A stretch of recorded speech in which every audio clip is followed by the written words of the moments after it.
Hi hello नमस्ते. मी मनीषा पुन्हा एकदा आपल्या नवीन ब्लॉगमध्ये तुम्हा सर्वांचं स्वागत करते. तर आज मी कपाट आवरायला घेतलं आहे. तर ह्या इकडं खूप कपड्यांचा म्हणजे पसारा झाला होता. तर म्हणलं चला आज कपाट आवरून घ्यावा. ब्लाऊज काही शिवायचा नव्हता मला, मग म्हणलं चला ब्लाऊज कपाट आवरून घ्यावा. तर ह्या इकडं साड्या काही एवढ्या विस्कटलेल्या नाही आहेत. मधून अधून आवरतच असते मी तसंही, पण खालीवर कपडे झाले होते इकडचे तिकडं. मग चला म्हटलं आता व्यवस्थित ठेवून देऊ. तर हे पहा कशा साड्या व्यवस्थितच आहेत, थोड्याफार विस्कटलेत. तर म्हणलं चला आता ह्यांना व्यवस्थित घड्या मारून ठेवून देते. आता भरपूर सारे कामं आहेत अजून, तर व्हिडिओ स्किप न करता बघत राहा.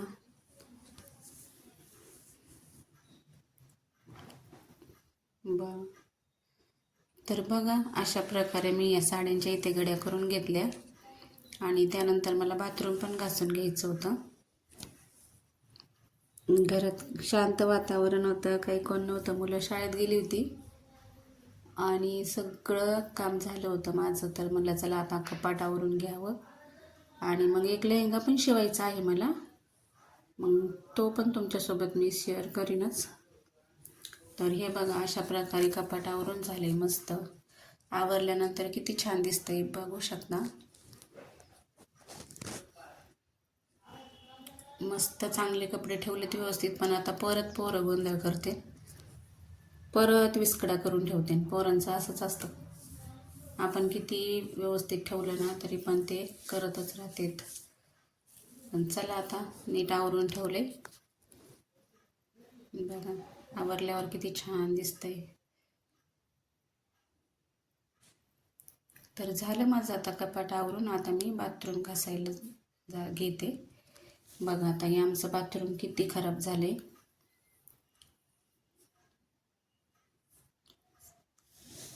घासलंच नाही 2-3 दिवस झालं, त्यामुळे जास्त खराब झाले.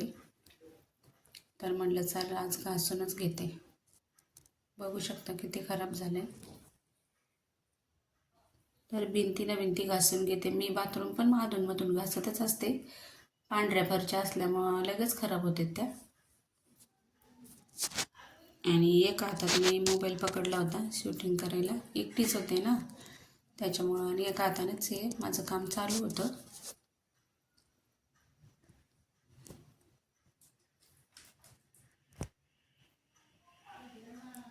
तर एवढं मोठं बाथरूम आहे आमचं, खूप उंचपर्यंत फरची लावलेली, तेवढं घासून काढायला लागतं मला, दिसत असेल तुम्हाला. आणि या इकडे गॅलरी पण मला स्वच्छ करून घ्यायची. आज म्हणलं चला ब्लाऊज नाही शिवायचा तर साफसफाईच करून घ्यावा. नंतर एक लेहंगा शिवून घेते, तो पण दाखवेन मी तुम्हाला. तर व्हिडिओला स्किप न करता बघत राहा. बघा आता आपलं बाथरूम कसं चकाचक मस्त झाले. आणि ह्या इकडे गॅलरी पण स्वच्छ करून घेतली. बाथरूमचा लुक बघा किती छान दिसायला लागला. अगोदर पाहिलं होतं तर किती खराब होतं, आता बघा किती छान दिसतंय. मस्त असं क्लीन झाले, बघू शकता बाथरूम. गॅलरी पण स्वच्छ करून घेतली. तर आता ह्या इकडं मी लेहंगा शिवायला घेतलाय, साडीचाच शिवायचं आहे. तर ह्या इकडे काठ असे कापून घ्यायचे. नंतर ह्याची उंची 40 इंच घेतलेली आहे मी, कारण हा मोठ्या मुलीचा घागरा आहे, लेहंगा आहे सॉरी.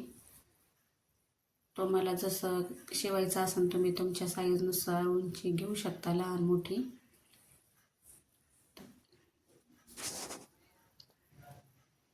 तुम्हाला जर अजून माझे वेगवेगळे व्हिडिओ बघायला आवडत असेल तर मला कमेंट करून सांगा शिलाईविषयी, तर मी ते तुमच्यासोबत कटिंग परत शिवायचे कसे हे सगळं शेअर करेन. तर ह्या इकडे मी आता हे काठ डबल काट करायचं आहे आपल्या लेहंग्याला, त्यामुळे ते जोडून घेते आणि इकडे प्लेट्स मारून घेते. काही एवढं अवघड नाही आहे, सोपं आहे, अगदी साध्या सोप्या पद्धतीत लेहंगा आहे. तुम्हाला जर शिलाई काम येत असेल तर तुम्ही पण शिवू शकता अगदी घरच्या घरी. आणि साडीचा लेहंगा खूपच छान वाटतो. आता कसं याचा ट्रेंड चालूच आहे ना. बघू शकता तुम्ही, मस्त अशा प्लेट्स घ्यायच्या, 1-1 इंचावरच घेतल्यात मी.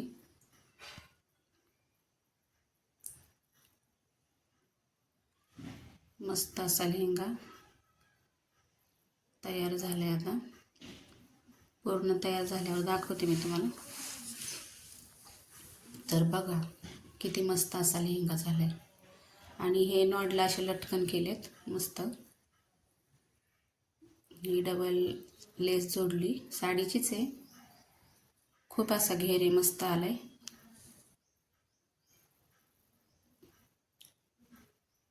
मस्त असा लेहंगा झालाय. तर अशाच नवीन व्हिडिओसोबत असेच नवीन नवीन व्हिडिओ जर तुम्हाला बघायचे असतील तर मला कमेंट करून सांगा. व्हिडिओ आवडल्यास लाईक करा, शेअर करा, सबस्क्राईब करा. तर परत भेटू पुन्हा अशा एका नवीन व्हिडिओसोबत. तोपर्यंत सर्वांना बाय. आणि आमचा नाईटचा लुक बघा बाहेरचा कसा दिसतोय.